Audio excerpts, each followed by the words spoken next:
अल्लाहुम्मा सल्लि अला सय्यिदिना व मौलाना मुहम्मदिन। तमिलनाडु को एक गांव को गया था। वो गांव का नाम, मेरे दोस्त का नंबर, वहाँ के इमाम साहब मेरे दोस्त थे, नंबर तो है मेरे पास, गांव का नाम नहीं आ रहा है।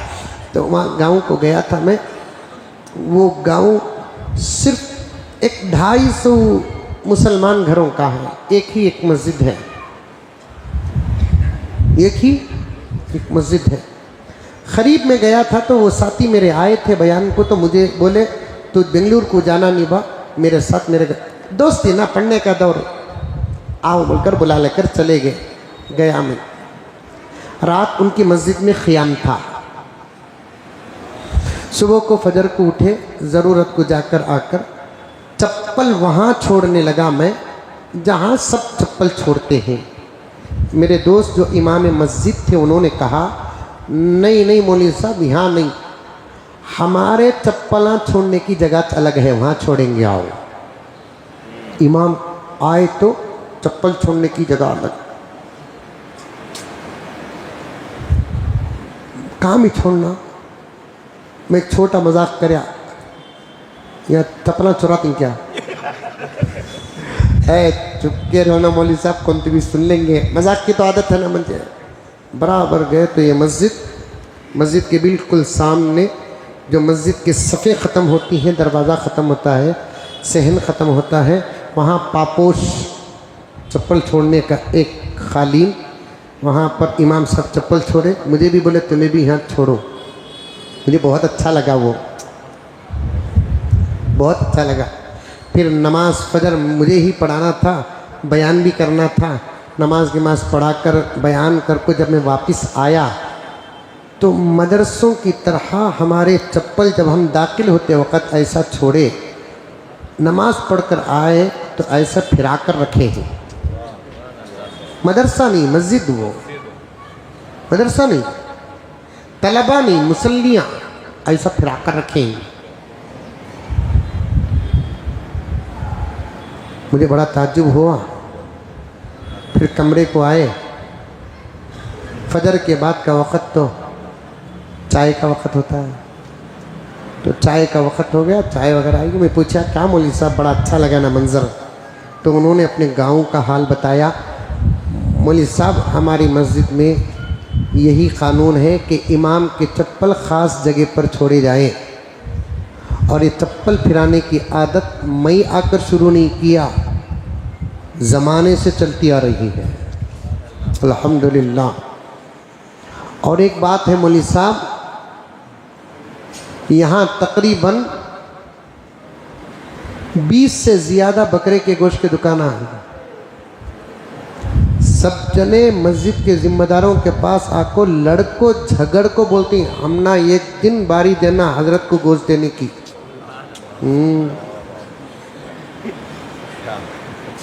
तरकारी के दुकान, उलमा की खिदमत करो। मोहत तुम्हें नहीं दिए तो क्या खाएंगे नहीं, हमें खाती हैं, अच्छा तुम्हारी आखिरत बनती सोता।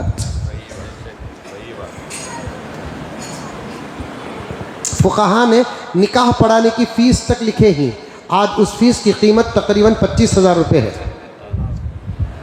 वैसे महीने में 2 निकाह पढ़ा दिला तो बस ना इलेक्शन में खड़ूंगा मैं, क्या बोला ना, वैसे 2 निकाह पढ़ा दिला तो बस, हाँ हमें निकाह पढ़ा मंजे नहीं बाबा, कभी बुरा नहीं समझ रहा, निकाह पढ़ा दल को मुसाफा करे तो हमें खीकर को देखना, कवर अटक गा क्या को। जोड़े को हराम के 2 लाख रुपए दो, 1 लाख का पलंग दो, फर्नीचर 2.5 लाख रुपए का दो। निकाह पढ़ाने वाले को शुक्रिया।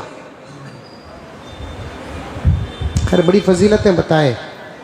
मैं बहुत खुश हुआ, गांव वालों को दुआ किया तो उन्होंने बताया कि मौलाना यहाँ इमाम और मुअज्जिन और खादिम मस्जिद का इतना अदब होता है, और मैं अपने आँखों से इस अदब का बदला भी देख रहा हूँ। मैं इस पूरे गांव में जहाँ 250-300 मुसलमान के घर हैं, एक घर वाला भी किसी बड़ी बीमारी में मुब्तला नहीं है।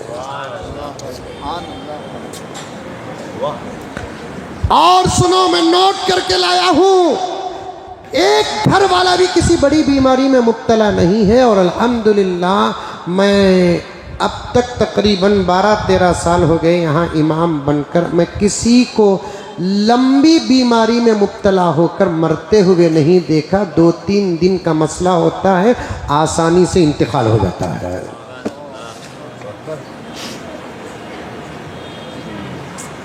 उलमा की कदर, या अय्युहल्लज़ीना आमनू ला तरफ़ऊ अस्वातकुम की तफसीर उठाकर देखो। नबी थे, नबी के ज़माने में ज़ोर से बात करने की इजाज़त नहीं, अब मदीने में ज़ोर से बात करने की इजाज़त नहीं। तफसीर में आता है उलमा के सामने भी ज़ोर से बात ना करे वरना अमल गारत हो जाएगा। फ़अहबत अमलुकुम, फ़अहबत अमलुकुम, अमल गारत कर दिया जाएगा। पकड़ कर फिर बाद में देंगे नहीं, तौबा करे तो ख़त्म ही कर दिया जाएगा। अगर 80 साल की उम्र में नबी के आलिम के शान में गुस्ताखी करेंगे, अमल गारत फिर नए तरीके से अमल लेकर जाना पड़ेगा। 80 साल का चुपके नहीं बोले अल्लाह के नबी। मेरी उम्मत के उलमा अंबिया है बनी इसराइल के मानी में। मूसा अलैहिस्सलाम पूछे, मैं तो तुमने पूछा सो क्या तुम्हारा नाम, तुम्हें कहीं को बोले अब्बा का, दादा का, परदादा का, खरदादा का। इमाम गज़ाली बहुत बड़े आलिम मूसा अलैहिस्सलाम के सामने अदब से बोले, नहीं हजरत, मैं भी आपसे पूछूं? पूछो। अल्लाह भी तुमने ये इतना पूछा सो, तुम्हारे सीधे हाथ में क्या है? वमा तिलका बियमीनिका या मूसा। तुम्हें भी उत्तर बोलना था, लकड़ी बोल को, असा बोल को, तुम्हें भी तो लंबा बयान करे। क़ाल हिया असाई अतवक्कउ अलैहा व अहुश्शु बिहा अला गनमी व लिय फ़ीहा मआरिब उख़रा। मूसा बोले, अल्लाह से बात करने का मौका मिला, उसके से लंबी करे गुफ्तगू। इमाम गज़ाली बोले, नबी से बात करने का मौका मिला, गुफ्तगू लंबी करे। अल्लाहु अकबर कबीरा। मेरे प्यारों, बहुत बड़ा उन्वान बाकी रह गया, बहुत बड़ा उन्वान बाकी रह गया। उलमा का अदब करो, एहतराम करो, कभी उनके शान में कोई जुमला न कहो। उनसे कभी भूल चूक हो जाती है तो उसे दरगुजर करो, छोड़ दो। ये अंबिया की ख़ास जमात और नबी की ख़ास जमात है, करेंगे इंशाअल्लाह ताला। इमाम फ़क़ी अबुल लैस फरमाते हैं, उलमा का जो कदर करता है, उन्हें आलिम ना हो, अल्लाह उसके नस्लों में आलिम पैदा करते हैं। बहुत सारी बातें, अल्लाह सबको अमल की तौफ़ीक़ अता फ़रमाए। आखिर में जाते हुए कोई खाली हाथ न जाए, सब अल्लाह के इस घर की तामीर और तौसी और